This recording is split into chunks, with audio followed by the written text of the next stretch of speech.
tinatawagan. Ayun. Finally, puno yung tao. Pero, yung kasama niyo sa bangko na lately na lang nakilala.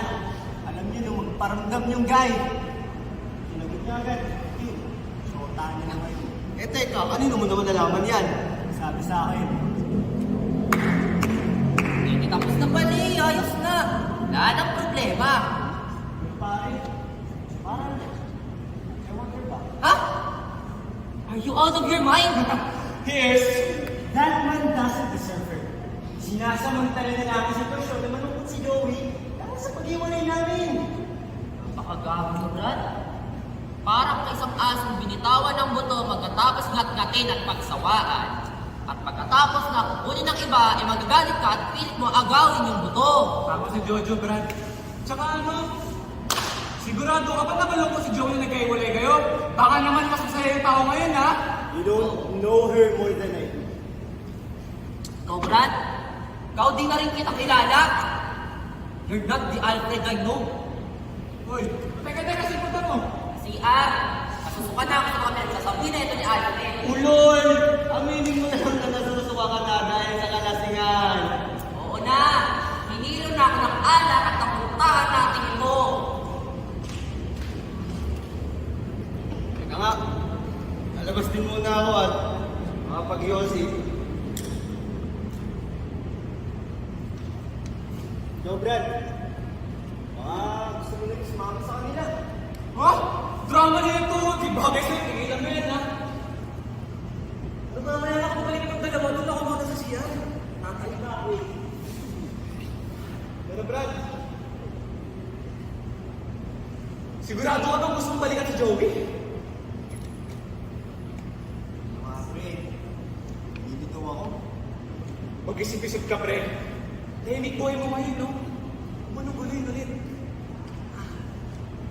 Ako? Pabayaan mo siya. Pabayaan niyo kung anong gawin niya, gusto niya.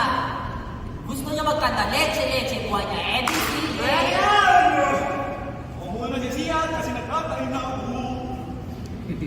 Sensya na kayo sa akin ha. Ewan ko ba? Malit tumanda tsaka ano yung nagkaakin ito. Ewan ko sa'yo, Brad. Ikaw lang makakasagot sa mga tanong mo. Pero pasensya ka na rin sa mga nasabi ko. Ma, sanay na ako sa pagiging drama mo kaya wala yun. Pag-ibig, pag-ibig, pag-ibig. Sa pag-ibig na makapangyarihan. Kapag pumasok sa puso ni naman, hahamakin ang lahat. Masunod ka lamang. Dumalik ka na naman. Ano ba, Brad? Relate na rin yun si Alfred sa tulang yan. Parehas lang naman kayo eh. Baka nga, mas malala pa kaso mo. Hindi ka na ba pinapagalitan ng tingin mo sa dami-dami mong sinusuporta ang palihiyala? Walang ganyan, ha? Pero alam mo ba, simple lang ang paliwanag sa mga nangyayari dito kay Alfred. Oh, finally. Mukhang may sasabihin ka ng may sense. Mukhang mahal talaga nito si Joey. Siguro nga. Di ba sabi mo nga kanina na wika ni Francis Bacon, it's impossible to love and to be wise. Love means wise people do it. Wow! Pagdating sa mga ganyan, magaling ka, no? Of course, philosophy major to eh. Kaya pala. Dahil lagi ko na yung in love si Nick, kaya lagi siya mukhang bangal. Natira mo na naman ako. Seryoso ka ba na gusto mong balikan si Joey? Hindi ko alam pre. Dito ako. Teka, sabi mo kanina you want her back, di ba? Palagi mo ba the feeling is mutual? Mahal ko pa rin kaya niya. Bakit sa palagay mo nakikusap siyang mag-usap ko rin mamaya? Ha? Ano mag-uusap? Hala ko ba wala na kayo komunikasyon? Minessage na kasi ako sa Facebook kanina. Ginagawa na ako pwede. Sabi niya, baka pwede mag-usap. Sabi ko, oo, pwede. At tatawagan ko na rin siya mamaya sa messenger. At tatawagan mo naman. Your Honors, I have nothing more to say. I rest my case. Brad, alam mo, kailangan mong buwan ng desisyon. Kailangan mong mamili. Napalinaw nga kami. Mahal mo ba ba asawa mo? Siyempre naman. Brad, may tanong nga pala ako. Di ba, nagkakilala kayo ni Joey? at na-inlove ka sa kanya, bakit hindi mo na lang hiniwalayan ng asawa mo at nagsama kayo ni Joey? Lalo na ngayon, di ba may trabaho na siya? Pwede na, pre.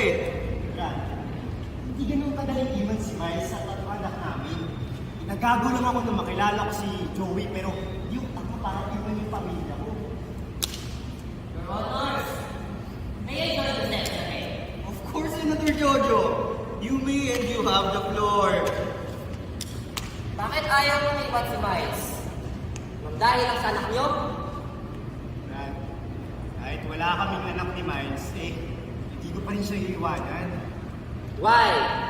Ha? Why? Sagutin mo, Brad! Nagagalit si Senator, oh! Mahigit 10 taon na kami magkasama. Binigyan niya ng direksyon yung buhay ko. Nilagaan niya ako. Inintindi. Yun naman pali. Kaya pala dati kung tinanong kita to describe your wife in one word, ang sabi mo, wonderful. Your wife is a wonderful person. Pero dahil lang sa sariwang kati, iwan mo siya? Magsitisip ka nga. Brad, huling tanong. Kaya mo bang iwan si Miles? Hindi ko kayang iwan si Miles. Pero ano? Ayoko mawala si Joey. Brad! Naiintindihan ko nararamdaman mo. Sige, Nick. Konsintihin mo yan si Alfred. Konsintihin? Nakakapagsalita ka lang naman sa akin ng ganyan dahil hindi ka nagmamahal eh. Hindi ka marunong magmahal. Nagilan mo ako, Nick. Alam mo kung bakit hindi ako mag-girlfriend. Masisira lang ang buhay kapag may babae akong kasama. Okay na ako sa ganito. Walang commitment. Walang complications. Saka choice yun ni Jojo, Brad! Fine!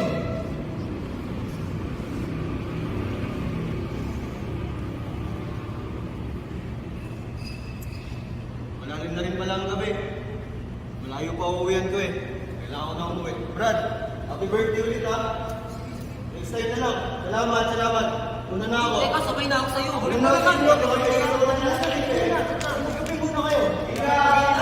Hindi na, pre. Magkahabol kasi kami last bus, ha? Pero salamat. Happy birthday! Sige, good night na. Happy birthday ulit!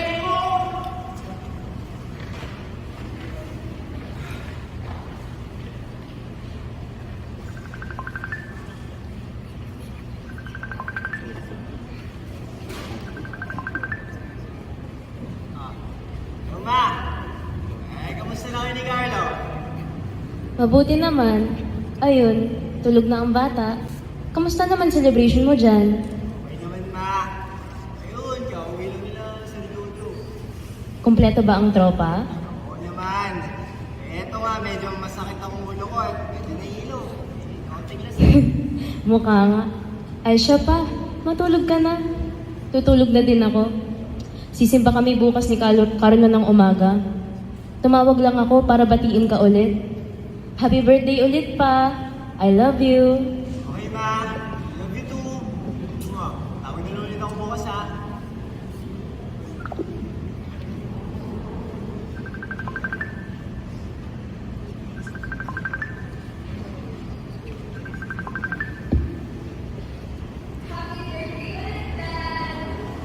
Salamat. Kumusta ka na, Joey? Joey? Ouch! Joey na lang talagang tawag mo sa akin. But anyways, okay lang ako, Dad. Hayaan mo na lang na Dad pa rin ang itawag ko sa'yo. Okay lang, babe. Wow, ha? Babe! Paano ba ulit, Dad? Ha? Teka muna. Bakit? Usap muna tayo. Huwag na natin pag-usapan yung mga napag-usapan na natin dati. Alam mo, wala akong pakialam kung 100 years mo nang tanda mo sa akin. Basta kung sa akin ka, edi hiwalayan mo na yung asawa mo.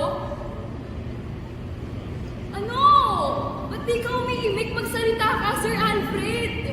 Babe. Don't beg me now! I demand that you make your decision tonight. Mamili ka na! I wanna know now kasi may naghihintay sa akin sa labas sa kung ano rin desisyon na gagawin ko about us. Wow! Are you kidding me? No! I'm serious! May lalaki na handa ko saluhin kung ayaw mo na sa akin.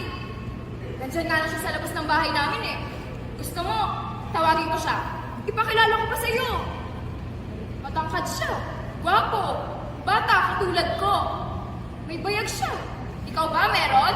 Yan, hindi mo! Mas matindi ka! So, ano na? Sorry, Joey. That's it? You're sorry? Any last words?